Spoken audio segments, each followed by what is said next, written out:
Hello दोस्तों, मैं हूं कमर चीमा और दोस्तों जैसा कि आप देख रहे हैं मेरे साथ मौजूद है साजिद ताड़ साहब। ताड़ साहब, सबसे पहले तो आपके वक्त का बहुत शुक्रिया। My pleasure, Chief. Thank you so much. ताड़ साहब, इस वक्त अमेरिकी सदर जो हैं, एक तो उन्होंने पाकिस्तान और भारत के दरमियान सीज फायर करवाया था। इस वक्त उन्होंने ईरान और इसराइल के दरमियान भी वो कहते हैं मैंने सीज फायर करवाया है और वो उसका पूरा क्रेडिट ले रहे हैं। और दूसरी तरफ उन्होंने ईरान के ऊपर एक पार्टिंग शॉट खेली जिसमें ईरान की जो न्यूक्लियर साइट्स थी उन पे हमला किया, एनरिचमेंट का इंफ्रास्ट्रक्चर जो है वो तबाह किया। और अब वो कहते हैं कि ईरान कभी भी काबिल नहीं होगा। और अभी उन्होंने इसराइल को भी धमकी दी है कि भाई तुम दोबारा हमले ईरान पे करने बंद करो। और ये एक चीज इंपॉर्टेंट है तार साहब, इसको आप कैसे देखते हैं, खास तौर पे ईरान इसराइल इस कॉन्फ्लिक्ट को, और जो ईरान ने कोशिश की कतर के अंदर हमला करने की, उसके बारे में कहा जा रहा है कि वो मैनेज्ड हमला था, वो पहले ही बता दिया गया हुआ था और ये एक कतरियों को भी पता था और अमेरिकन को भी पता था। तार साहब, अब आप क्या समझते हैं, ईरान हमेशा हमेशा के लिए कमजोर हो गया है, इसराइल इस मिडिल ईस्ट की सुपर पावर है, what do you make of that sir? नहीं चीमा साहब, मैं इस चीज से डिसएग्री करूंगा आपसे कि जो ईरान है वो हमेशा के लिए खत्म हो गया है, इसमें नहीं, बिल्कुल मैं एग्री नहीं करूंगा। मैं 10 खबरें आपके सामने रखूंगा और फिर उनका 10 खबरें या इससे रिलेटेड चीजें सामने रखता हूं, फिर उनको उनका एनालिसिस करते हैं। चीमा साहब, एक तो ये ईरान की सलाहियत से लेते हैं। इस वक्त रॉयटर्स और इजराइल की कई न्यूज एजेंसियां हैं वो ये बता रहे हैं कि डोनाल्ड ट्रंप साहब के हमले जो है वो पेनिट्रेट नहीं कर पाए उनको कंप्लीटली नुकसान पहुंचाने के लिए। दूसरा एक सबसे बड़ा साइन है कि अगर हमले होते तो रेडिएशन होती बहुत बुरे तरीके से, और रेडिएशन भी इतनी ज्यादा रिपोर्ट नहीं की जा रही। दूसरा चीमा साहब, देखिए इजराइल ने फिर 2 हमले किए थे डोनाल्ड ट्रंप साहब के अनाउंस करने के बाद। वो वजह क्या थी? एक हमला उन्होंने एक जो मिसाइल है उसी जगह पे मारा है जहां पे हमले किए जाते थे, जहां पे पहले बंकर बस्टर जो मारे गए थे। दूसरा हमला किया गया था, 2-3 हमले किए उन्होंने। दूसरा हमला था कि ईरान का एक रडार सिस्टम अभी बचा हुआ था, उसको तबाह करना था, वो तबाह कर दिया है। एक एटॉमिक साइंटिस्ट को मारना चाहते थे जिसका नाम सदीकी साबर था, उसके वो अपने पेरेंट्स के घर तेहरान छोड़ के जा चुका था, इनकी मुखबरी थी, वहां जाके उन्होंने तीसरा मिसाइल वहां पर मारा और वो शहीद हो चुका है। अब वो सलाहियत के बारे में बात करूंगा। इजराइल ये समझता था शायद ये आखिरी साइंटिस्ट है जो हमने मार दिया सदीकी साबर, लेकिन ईरान ने उसके जवाब में दिया है कि हमारे पास 150 से ज्यादा 150 से ज्यादा साइंटिस्ट मौजूद है और हमने उनको छुपा के रखा है। ये दूसरी चीज। तीसरा, इस सारी चीजों के अंदर यूरेनियम कहाँ है जो 60% उन्होंने कर लिया था, उसकी कोई खबर नहीं आ रही है। दूसरी चीज ये है। तीसरी बात, इसमें सपोर्टिंग आर्गुमेंट दूंगा। हमारे सेक्रेटरी डिफेंस पीट हेग्सवर्थ ने ये खुद स्टेटमेंट दी है कि इस कबलस वक्त है कि हम असेस करें कि हमने उनको कंप्लीटली न्यूट्रलाइज कर दिया है, उनके एसेट्स। ये अभी तक कोई नहीं मान रहे हैं। अब इससे आगे चलते हैं कि ईरान अब कहां जा रहा है, कहां रुकेगा, क्या चीजें हैं।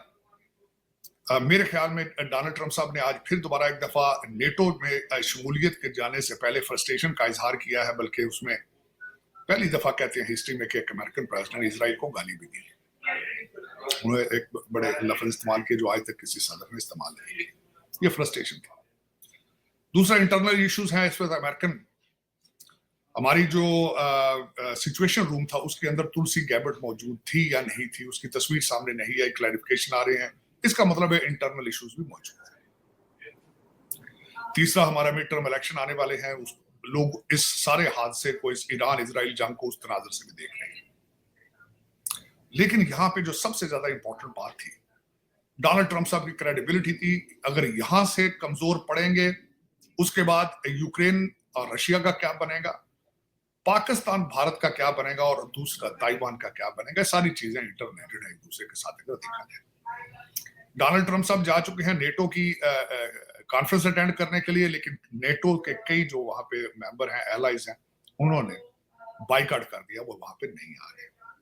ये नेटो के हालात है इस वक्त। अब उसमें चीमा साहब अब बात करते हैं कतर के ऊपर अटैक किया गया, बता के किया गया अटैक। एक तो मैं देखने वालों को, अपने दोस्तों को ये बताना चाहूंगा कि वहां पे Qatar, Bahrain, UAE, Kuwait, Syria, Iraq, यहाँ पे 7 से 8 आर्मी बेसिस हैं तकरीबन, जहां 40 से 50 हजार सोल्जर अपॉइंटमेंट है। कतर के अंदर 85 के करीब, जो 85 के करीब तैयारे वहां मौजूद थे, जिनको टाइमली निकाल लिया गया है। اب اس وقت یہاں آج لوگ واشنگٹن ڈی سی میں یہ بھی ڈسکس کر رہے ہیں کہ کیا یہ نورا کشتی ہے. ایران کے اوپر اٹیک کرنے سے پہلے ایران کو بتایا جاتا ہے کہ ہم آپ کے اوپر اٹیک کرنے والے ہیں, آپ ذرا ہٹ جائیں سائڈ پہ. اس پر ایران جو ہے وہ پہلے قطر کو اعلان کرتا ہے کہ ہم اٹیک کرنے والے, دوسری پیچھے ہٹ جاؤ. تو لوگ یہ کنفیوز ہیں یہ کس قسم کی جنگ ہے, یہ کس قسم کی نورا کشتی. کئی اس میں سے اس وقت اسپیکولیٹ کرنے والے کئی چیزیں اسپیکولیٹ کر رہے ہیں. لوگ پاکستان کے اندر ہمارے آرمی چیف صاحب نے, پاکستانی گورنمنٹ نے ٹرمپ صاحب کو نوبل پیس پرائز کے لیے نامینیٹ کیا تھا. یہ چھوٹے بچے جو چند امیر لوگوں کے آوارہ بچے ہیں وہ مسلسل اس پہ اپنے لب کشائی کر رہے ہیں جی کہ یہ کیوں دیا گیا ہے, تو یہ اس نے تو حملہ کر دیا. ان کے لیے عرض یہ ہے کہ ہمارے پاکستان نے اپنی جنگ کو روکنے کے لیے کہا تھا کہ انہوں نے ہماری اور بھارت کی ایک نیوکلیئر وار کو روکا ہے اور وہ واقعی رکی ہے, اس کے لیے ان کو نوبل پیس پرائز دیا گیا. تو یہ آپ خیر وہ ان کے خیر جتنے منہ اتنی باتیں ہیں اس کے ان کے بارے میں کیا کہا جا سکتا ہے. لیکن آج ان کا بھی انتشار ہے. آج ان کی بھی جو حلیمہ باجی سلائی مشینوں والی ہیں اور جو ان کے گنڈاسے والے بھائی جان ہیں گنڈا پور صاحب, ان کی آپس میں جھگڑا شروع ہو چکا ہے کیونکہ انہوں نے مرشد پاک کی مرضی کے بغیر, مرشد پاک سے دم کرائے بغیر وہاں کا بجٹ اپروو کر دیا ہے صوبہ سرحد. یہاں سے جو میں نے آپ کو بتایا ہے امیر لوگوں کے بگڑے بچے اور کچھ بگوڑے جو یوٹیوبر ہیں وہ یہ کہہ رہے ہیں کہ اس نے مرشد پاک کے خلاف اعلان جنگ کر دیا ہے. لیکن یہ ضرور کہوں گا کہ اس صوبے کے اندر کرپشن کی اتنی زیادہ اس وقت بھرمار ہے کہ خدا نہ کرے کہ یہ کسی ان کی حکومت کسی اور صوبے میں جائے, بلکہ میں ہائیلی ریکمینڈ کرتا رہتا ہوں کہ وہاں پہ بھی گورنر راج ہونا چاہیے, کیونکہ انہوں نے سارے پبلک فنڈ جو ہیں وہ ایک سیاسی پارٹی کی کا پگی بینک سمجھ کے اس کو استعمال کیا جاتا ہے. ہر جلسے جلوس میں بے دریغ پبلک فنڈنگ جو ہے اس کا استعمال کیا جاتا ہے صوبہ سرحد کے اندر. اور یہ میں ہی نہیں کہہ رہا ہوں, ساری دنیا کو پتا ہے, نتھنگ نیو. مرشد پاک کو بھی پتا ہے کہ کرپشن کے, بلکہ سنا ہے حصے مانگتے ہیں. ہماری میڈم جو جب یہاں سے جیل سے رہا ہو کر گئی تھی تو سب سے پہلے انہوں نے پشاور میں بیٹھ کے حساب کیا تھا کہ پیسے کدھر ہیں, ہمارا ساڈا کئی تھے رکھتے پھر باج گل کرائیں. تو چیمہ صاحب یہ ایک گینگ ہے کرپشن کا, اور ان کے آپس کے اندر اس وقت 6-7 گروپ بن چکے ہیں, جس میں وکیلوں کا گروپ الگ ہے, پٹھانوں کا گروپ الگ ہے, پنجابیوں کا گروپ الگ ہے, یوٹیوبر جو ہے ان کے گروپ الگ ہیں, وکیلوں کے الگ عجیب عجیب قسم کے رنگ کی بولیاں بولتے ہیں صبح شام ایک دوسرے کو بس. اور یہی ہمارے انتشار خان کا یہی تھا کہ خود لڑواتا ہے بچوں کو اور انجوائے کرتا ہے تاکہ میری پارٹی کو کوئی ہائی جیک نہ کر پائے. اس کو جیل میں اندر یہی فکر ہے کہ میری پارٹی کوئی کبھی سمجھتا ہے قریشی صاحب لے جائیں گے, کبھی سمجھتے ہیں پرویز لائی لے جائیں گے, کبھی سمجھتا ہے گنڈا پور نہ لے جائیں, اور رات کو سوتا ہے تو اس کو جن آ کر بتاتے ہیں کہ تمہاری پارٹی میں فلاں سٹرونگ ہے فلاں نہیں ہے, تو صبح اٹھ کے وہ اس کے پیچھے پڑ جاتا ہے. بد نصیبی پاکستان کی. لیکن چیمہ صاحب اس وقت اگر دیکھا جائے تو میرے خیال میں جس طریقے سے امریکن اس وقت دیکھ رہے ہیں ڈونلڈ ٹرمپ صاحب کی جو پارٹی ہے وہ اس کو اس طریقے سے اس لینس سے دیکھ رہی ہے کہ ڈونلڈ ٹرمپ صاحب نے نہ صرف تیسری عالمی جنگ کو روک لیا ہے, بچا لیا ہے, بلکہ ہرموز کے اندر جو ایران کرنا چاہتا تھا بلکہ ان کی کیبنٹ نے, پارلیمنٹ نے اپروو بھی کر دیا تھا کہ اس کو بند کر دیا جائے. اور اس سے جو انفلیشن ہونی تھی وہ ایک بہت انبلیویبل ساری دنیا کے لیے, بلکہ جو ہی ڈونلڈ ٹرمپ صاحب نے ٹویٹ کر کے مبارکبادیں دی, گاڈ بلیس امریکہ, گاڈ بلیس ایران اور اسرائیل کہا, تو تیل کی قیمتیں $8-9 پر بیرل گر گئی. تو اس وقت مجھ سے بار بار پوچھا جاتا ہے کیونکہ میں ٹرمپ سپورٹر ہوں کہ جی ڈونلڈ ٹرمپ صاحب کچھ نہیں کر پائے کچھ. میں نے کہا 12 سال کی تیاری, اوباما نے weak foreign policy, Donald Trump صاحب 100 دنوں کے اندر کون سا جادو ہے, یا تو کوئی پاکستان سے جنات ادارے لے دیں ہمیں, کو 5-6 جن جو ہیں وہ میڈم پیرنی کو کہہ کہ ان کو اگلی فلائٹ پر بٹھا دیں پاکستان سے امریکہ, اور وہ ڈونلڈ ٹرمپ صاحب استعمال کر کے ساری چیزیں جو ہیں ٹھیک کر لیں. یا تو یہ طریقہ ہو سکتا ہے نارمل طریقے سے, انسانی طریقے سے. 12 سال کا جو ایک ویک فارن پالیسی ہے 100 دن کے اندر فکس نہیں ہو سکتی. It is impossible. پھر دوسرا کہا جاتا ہے کہ جی آپ وکیل ہیں, آپ جرنیلوں کو سپورٹ کرتے ہیں, آپ کے جرنیل یہ کر گئے. मुझे ये बताएं कि सैयद आसिम मुनीर फील्ड मार्शल के पास कौन सा ऐसा जादू या जिन है कि वो सारी फौज को, सारे पाकिस्तान को चंद दिनों के अंदर ठीक करते? It is not possible. He is a gentleman himself, he is a field marshal. और मैं मुसलसल इस चीज को डिबेट करने के लिए तैयार हूं कि 14 अगस्त यौम आजादी थी, 10 मई भी यौम आजादी थी, 10 मई भी यौम आजादी थी. 80 त्यारे जब लेकर आने थे, 5-5 मिसाइल साथ लेकर, 400 मिसाइल मारने का इरादा था, गाजा बनना था, गाजा. आज देख लें ईरान की हालत क्या है, आज देख लें गाजा की हालत क्या है. और ये तीनों की तीनों पार्टियां, शुक्र है ये हमारे फील्ड मार्शल साहब ने नहीं बनाई, लेकिन बनाई फौज ने, तीनों पार्टी. भट्टो साहब अयूब को डैडी कहते थे, नवाज शरीफ साहब जियाउल हक के थे, और ये ज़हीरुल इस्लाम है, ये हमारे जो मुर्शिद पाक है, इनका बाप थे जनरल बाजवा साहब. तो आप खुद अंदाजा लगा लें कि इनके हालात क्या है. और पाकिस्तान के रोल से, Pakistan is a garrison state from 1947. The reason a larger country next door with more social resources. अगर आपकी स्ट्रॉन्ग आर्मी ना होती, आज आप या बांग्लादेश होते, या गाजा होते, या इराक होते, ईरान होते, लीबिया होते. तो इसमें से रोल कोई बंदा मेरे साथ डिबेट करके आर्मी के रोल को निकाल के दिखा दे कि how you can run Pakistan, it is impossible. और दूसरा, कौम की हालत ये है, चीमा साहब मेरे ऊपर इस वक्त ट्रोलिंग की जा रही है कि जी शायद मैंने कहा है कि शराब लीगल की जाए पाकिस्तान में. तो मैंने कल परसों किसी के साथ बैठा था, मैंने कहा मैं पैदा मुसलमान हुआ था, मरूंगा भी एज ए मुसलमान, लेकिन रियासत मदीना के अंदर, सऊदी अरेबिया के अंदर 600 लीकर स्टोर बन रहा है. कहा जाता है टूरिस्टों के लिए बनाया जाएगा, गैर मुस्लिमों के लिए बनाया जाएगा सऊदी अरेबिया में.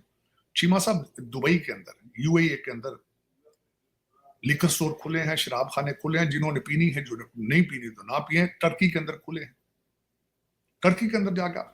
दूसरा चीमा साहब, मैंने उस ट्वीट के अंदर ये कहा था, बल्कि उस ब्लॉग के अंदर कहा था कि यहाँ पे हर दूसरा बंदा शराब पीता है, शराब को लीगलाइज करके उस पर टैक्स लगा दें, इनकम का बायस बने. आप जो बैंक हर वक्त बैंकरप्सी के आगे पीछे फिरते हैं, मैंने तो एक सोर्स ऑफ इनकम इंक्रीज करने के लिए कहा था.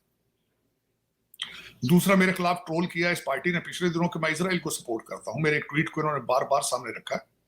चीमा साहब, मेरी उस ट्वीट के अंदर ये था कि कंडेम किया था जो हमास ने 7 अक्टूबर को किया था. मैं उस दिन हमास के खिलाफ था क्योंकि उन्होंने निहत्ते ज्यूज को मारा था. उसके बाद जो इजराइल इस वक्त गाजा में कर रहा है, जो ईरान में कर रहा है, मैं उसके भी खिलाफ हूं. मैं दुनिया में किसी भी ह्यूमन सफरिंग जहां भी हो, चाहे हिंदू, सिख, कोई भी हो, क्रिश्चियन हो, मुसलमान हो, मैं उसके खिलाफ हूं, ह्यूमन सफरिंग के खिलाफ हूं. मेरी इंटरप्रिटेशन चेंज करके तो मेरे खिलाफ ट्रोलिंग करते हैं, आई डोंट केयर. मैं ना तो कमेंट पढ़ता हूं, ना मुझे इससे फिक्र पड़ता है, क्योंकि ये मेरे बच्चे जो है, अमीर घरों के बिगड़े बच्चे, ये इंग्लिश में ट्वीट नहीं कर सकते. ये अफसोस जरूर है, दुख होता है कि ये मुझे गालियां भी उर्दू या पंजाबी में देते हैं, जो आम अमेरिकन और आम जी शऊर पढ़े लिखे लोग उसको नहीं समझ सकते. तो मुझे इससे क्या फर्क पड़ता है. चीमा साहब, मैं जब ये करता हूं, बोलता हूं पब्लिक में, this is part of the package, ये पार्ट ऑफ द पैकेज. हाँ, अब आज भी मैं अपने स्टैंड पे खड़ा हूं चीमा साहब.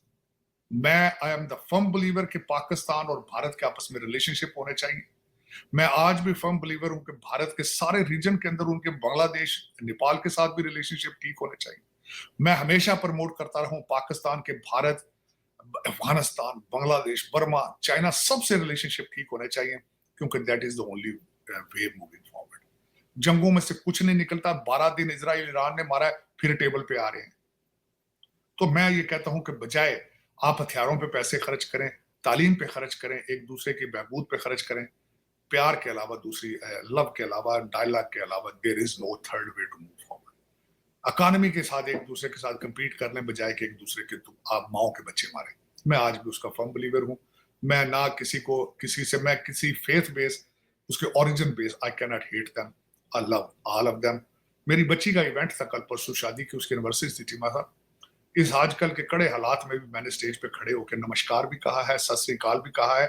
और उस पार्टी के अंदर सिख भी थे, हिंदू भी थे, पाकिस्तानी भी थे, सब थे, गोरे थे, काले थे. और मैंने उनको यही कहा कि गॉड ब्लेस अमेरिका. यहाँ आके हम लोग लर्न करते हैं how to live in peace and harmony.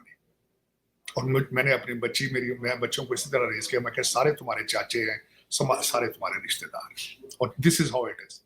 اور آپ کو پتہ ہی ہے میرے بچوں کا جو فادر فگر ہے جسدیپ سنگھ ہے. میری بچی نے تقریر میں بھی کہا اپنی میں کہ I'm so proud to have him as a father figure. تو یہ در حقیقت یہ کہہ لینا میں نے اپنی پوزیشن چینج کر لی, آپ اگر آپ اپنے کنٹری کو پروموٹ کریں تو ٹھیک ہے, میں اپنے کنٹری کو پروموٹ کروں تو یہ غلط ہے. لیکن الٹیمیٹلی میں ہمیشہ کہتا ہوں کہ میں آپ کے لیے نیک خواہشات رکھتا ہوں, لیکن باٹم لائن یہ ہے کہ میں پاکستان, اگر آپ پاکستان کے 4 ٹکڑے اور ان کا خون دیکھنا چاہیں گے تو آپ کینٹ پروموٹ ہے. آپ میرے بھائی بہن ہیں, لیکن الٹیمیٹلی میں تو کسی کا بھی کہتا ہوں کہ آپ نہ کیا کریں. آپ کے تو بھارت کے اندر تو پاکستان سے زیادہ مسلمان آباد ہیں, بہت زیادہ ہے وہاں. تو آپ کس طرح ایک ریلیجن اور ایک ان چیزوں کے آپ خلاف ہو سکتے ہیں؟ یہ دس از رانگ. لیکن یہ کہ چیمہ صاحب کوئی فرق نہیں پڑتا, کریں جس طرح آپ کرنا چاہتے ہیں, لیکن اس وقت صورتحال جو ہے ہم سب کو مل کے دعا کرنی چاہیے, خواہش رکھنی چاہیے کہ امن کی طرف جائیں. اور اسرائیل ہو, ایران ہو, پاکستان ہو, بھارت ہو, یوکرین, رشیا ہو, دعا کرنی چاہیے کہ جلد از جلد یہ سارے تنازعات, یہ معاملے ڈائلاگ کے ذریعے ٹھیک ہوں, and we move forward with prosperity and peace. بالکل صحیح کہا آپ نے طاہر صاحب, اور آپ اس میں تو کوئی شک نہیں ہے, ہمیشہ ہیومینٹی کی بات کرتے ہیں دنیا کے جس فورم پہ بھی کھڑے ہوں. طاہر صاحب یہ جو ٹرمپ صاحب تو یورپ پہنچ گئے ہیں, ہیگ, یہ تو یورپینز کو ڈرا رہے ہیں, کہہ رہے ہیں کہ بھائی اپنا ڈیفنس بجٹ 5% پہ کرو, نیٹو نہیں تو میں تمہارا کوئی پروٹیکشن نہیں کروں گا. طاہر صاحب بڑی پریشانی ہے یورپ کے اندر. ویسے ایک بات بتاؤں, کبھی ہوا نہیں ہے, لیکن کل فرینچ پریزیڈنٹ نے کہا تھا کہ جو امریکہ نے ایران پہ سٹرائکس کی ہیں وہ اللیگل ہیں. کسی یورپین ملک نے کہنے کی ہمت نہیں پڑی, لیکن انہوں نے کہا تھا یہ اللیگل سٹرائکس ہیں جو امریکہ نے کی ہے, کیونکہ یہ تمام نیوکلیر پلانٹس آئی اے کے سیف گارڈز کے نیچے کام کر رہے تھے. نیوکلیر نان پرولیفریشن ٹریٹی کا وہ ممبر ہے, اس کے باوجود آپ نے اس کے اوپر حملہ کر دیا. آپ کیا دیکھتے ہیں, کیا کنفرنٹیشن ہے؟ تھوڑا عرصہ پہلے میکرون صاحب تو کہتے تھے کہ ایشیا اور یورپ کو اکٹھے ہو جانا چاہیے, بیچ میں سے انہوں نے نارتھ امریکہ کو نکال دیا تھا بیکاز امریکہ کے اندر جو لیڈرشپ اور سٹائل ہے. بہرحال کیا دیکھتے ہیں یہ جو ڈونلڈ ٹرمپ صاحب کا نیٹو کا دورہ ہے, اس کو کیسے دیکھتے ہیں؟ اور پھر میں نے ایک سوال مودی صاحب والا بھی کرنا ہے کہ جس پہ مودی صاحب نے کہا, آپ سے میں نے پوچھا نہیں تھا, کہ مودی صاحب نے کہا تھا کہ میں ڈونلڈ ٹرمپ کے انویٹیشن کو ریجیکٹ کر کے انڈیا آ گیا اور میں میرے انڈیا کے دوستوں آپ کو ملنے آیا تھا. ذرا اس پہ بھی تھوڑا کمنٹ کیجئے گا کہ کیا انڈیا کے اندر اینٹی امریکنزم آ رہی ہے یا آنے والی ہے, کیسے اس کو بھی کیسے دیکھیں؟ لیکن پہلے ٹرمپ والا جی طاہر صاحب. دیکھیں چیمہ صاحب, 2 چیزیں ہیں. پہلے تو میں کراں کی بات کرنا چاہوں گا, 5% ان کو جو چیمہ صاحب حالات یہ ہیں کہ امریکہ نے اپنے انفراسٹرکچر کے اوپر بہت عرصہ ہو چکا پیسے نہیں لگے, کوئی نیا ایئرپورٹ نہیں بنا, کوئی نئی ہائی وے نہیں بنی. صبح گورا نکلتا ہے, کالا نکلتا ہے, امریکن نکلتا ہے, 3 گھنٹے سڑکوں پہ کھجل ہو کر وہ جا پر پہنچتا ہے, 3 گھنٹے شام کو وہ ذلیل و خوار ہو کے واپس گھر پہنچتا ہے, کیونکہ کوئی سڑک نہیں بنائی گئی نہیں پچھلے 30-35 سال. وہ کہاں گیا ہے پیسہ؟ وہ ہمارا جو ڈیفنس میکنزم ہے وہ کھا گیا سارا, وہ بالکل کھا کے ڈکار بھی نہیں مارا اس نے. ہمارا جو ڈیفنس انڈسٹریل کمپلیکس ہے وہ سارا کھا گیا, سارا کرپشن اس وقت ملینز میں نہیں بلینز میں ہو رہی ہے امریکہ میں اندر. اب اس کو اگر پیسہ یہاں بچا, پیسہ جا کر رہا ہے, ایک یہاں پہ ایک لابی ہے چیمہ صاحب, کے اسٹریٹ کے اوپر آپ کے تھنک ٹینک ہیں یا لابیاں ہیں, وہ مسلسل چاہتی ہیں کہ امریکہ حالت جنگ میں رہے تاکہ ہمارا گلشن کا کاروبار چلتا رہے. اب وہ Donald Trump is against them, وہ کہتا ہے کہ یورپ آپ اپنا ڈیفنس اپنا کرو خود, ہمیں اپنے انفراسٹرکچر پہ پیسے لگانے. اور اس کے لیے ضروری ہے کہ ممالک وہ جو ہیں, اور دوسرا چیمہ صاحب وہ ساتھ بھی نہیں چلتے امریکہ کے, ان کے پیسہ ڈیفنس سے پیسے بچاتے ہیں, سوشلسٹ ایجنڈے پہ لگا دیتے ہیں. آپ اس وقت جا کے دیکھ لیں یو کے اندر پاکستانی انڈین ہمارے دوسرے جو کتنے لوگ ان کے ویلفیئر سسٹم کو کس طرح ابیوز کر رہے ہیں. اب یورپ کے چیمہ صاحب ایک کنٹری, مجھے میرا خیال ہے اگلے دن میں اس کنٹری میں گیا تھا, مجھے شاید ہالینڈ یا فرانس کے اندر پریگننسی بچہ ہونے پہ 1 سال کی پیڈ چھٹی. ڈیفنس امریکہ کرے, اور آپ وہاں پہ یہ کریں کہ اگر کسی خاتون کا بچہ ہونا ہے تو 1 سال چھٹی پہ بیٹھی ہے پیڈ. یہ کہاں کی عقل مندی؟ اور پھر وہاں پہ انلیگل امیگریشن کام کرنے کے لیے ان کے بعد لوگ افریقہ سے اور پاکستان سے جا رہے ہیں کام ان کے کرنے کے لیے, کشتیوں میں ڈوب کے کام وہ کرتے ہیں. ایک کراچی بیٹھے ہیں سارے تاڑیاں پہ مار دیں جو وہاں کے سٹیزن. तो डोनाल्ड ट्रंप साहब अल्टीमेटली चीमा साहब अमेरिका ने भी तो सड़कें बनानी है, वो यहाँ भी तो एयरपोर्ट नजर आए, तो टूटते फिर रहे हैं, हर चीज गिर रही है। एक तो ये है, दूसरा चीमा साहब इलीगल कहते हैं, ये इलीगल, ये टूथलेस ऑर्गेनाइजेशन इन्होंने पहले जो हमारे रशिया के सदर हैं उनके खिलाफ भी इन्होंने एक रेजोल्यूशन पास कर रखा है, इसीलिए वो साउथ अफ्रीका नहीं गए थे, आपको याद होगा कि कहीं जाके इनको कोई इस तरह का।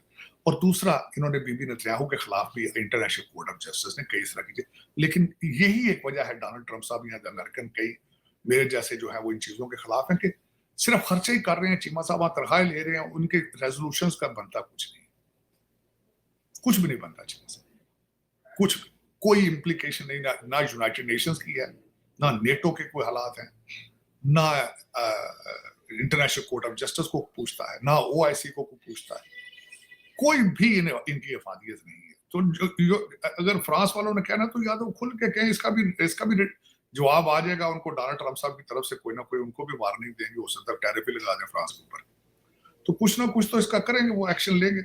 अब रही बात मोदी साहब की, चीमा साहब देखें जब डोनाल्ड ट्रंप साहब वहां पे गए थे G7, उन्होंने वहां पे जितने लोग आए थे उनको जिस तरीके से स्नब किया, मैं पहली बात उन्होंने कहा जी G7 का क्या मकसद है, यहाँ पे तो कई ऐसे लोग आ जाते हैं जिनका मैं फोन भी नहीं उठाता, इसको तो G8 G9 होना चाहिए, इसमें तो रशिया भी होना चाहिए और इसमें चाइना भी होना चाहिए, उन्होंने कहा।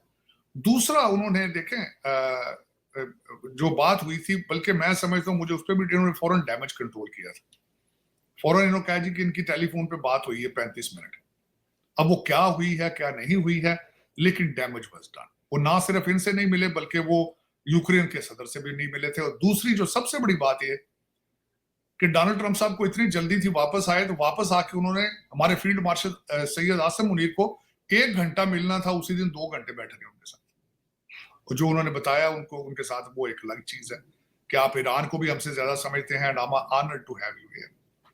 तो इस वक्त जो दर हकीकत भारत की फॉरेन पॉलिसी जो अपने आप को रीअलाइन नहीं कर रही, चीमा साहब अपना नुकसान कर रहे हैं। वो रीअलाइन करने का मकसद ये है कि हवाओं के रुख जब बदलते हैं तो हवा के साथ चलते हैं।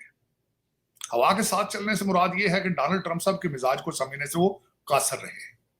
वो जब ट्रेड की बात करते हैं तो ना उनके साथ ट्रेड की ताली बजाते हैं, जब वो ये बात करते हैं कि मैंने पाकिस्तान और भारत की जंग को सीज फायर कराया, उसके भी खिलाफ जाते हैं।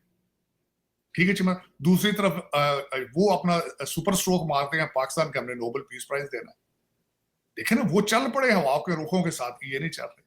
ये आज भी समझते हैं कि डोनाल्ड ट्रंप साहब को हमसे पूछ के चलना चाहिए, डोनाल्ड ट्रंप साहब हमारी नकल उतारते हैं, we are larger than America, we are larger than the world. इसमें नुकसान किसका है? नुकसान फिर उन्हीं का है कि जो ओवर कॉन्फिडेंट है। नुकसान तो उन्हीं का होना है चीमा साहब, किसका हो रहा है? तो हो रहा है, मुसलसल हो रहा है, बल्कि मजीद आगे फ्यूचर में मजीद होगा इस वक्त। बल्कि यहाँ पे जो हमारी भारतीय लॉबी है परेशान है बेचारे कि why the Bharat is not going along with the white house. Cheema साहब, इसमें मैं समझता था कि बहुत समझदार डिप्लोमेट है, वो डैमेज कंट्रोल करेंगे, भारत अमेरिका के साथ चलने की कोशिश करेंगे। पहले चलते रहे हैं, जब से पाकिस्तान का नाम इक्वल बेसिस पे उनको, मेरे ख्याल में सबसे बड़ा इतराज ये है कि पाकिस्तान का नाम भारत पे इक्वल क्यों लिया जाता है, ये उनसे डाइजेस्ट नहीं हो रहा है। लेकिन सर्कमस्टांसेस हैज चेंज। 10 मई के बाद दुनिया का रुख जो है मेरे ख्याल में, और जो मैं अब दोबारा रिपीट कर देता हूँ, पहला मास्टर स्ट्रोक था कि उन्होंने कहा था कि किसी थर्ड पार्टी के साथ मिलकर इन्वेस्टिगेशन करा लें। ये पहला मास्टर स्ट्रोक था पाकिस्तान की फॉरेन पॉलिसी का। दूसरा मास्टर स्ट्रोक था बिलावल भुट्टो साहब का, जो उन्होंने यहाँ आके कहा है कि हम अमन चाहते हैं, सारी दुनिया से कहेंगे कि आप भारत और पाकिस्तान को टेबल पर बिठा के अमन की तरफ लेके जाएं। ये दूसरा। तीसरा जो है मेरे ख्याल में मास्टर स्ट्रोक है, वो आपके फील्ड मार्शल साहब ने अमेरिका आके किया है। जिस तरीके से उनको रिसीव किया गया, जिस तरीके से उनकी 1 घंटे की मुलाकात 2 घंटों में हुई, जिस तरीके से पेंटागन ने उनको रिसीव किया, जिस तरीके से उनकी दूसरी मुलाकातें हुई, मेरा ख्याल है भारत को चाहिए कि इन चीजों को रिकैलिब्रेट करें, अपने आप को रिकैलिब्रेट, अपनी फॉरेन पॉलिसी को रिकैलिब्रेट करें। It's nothing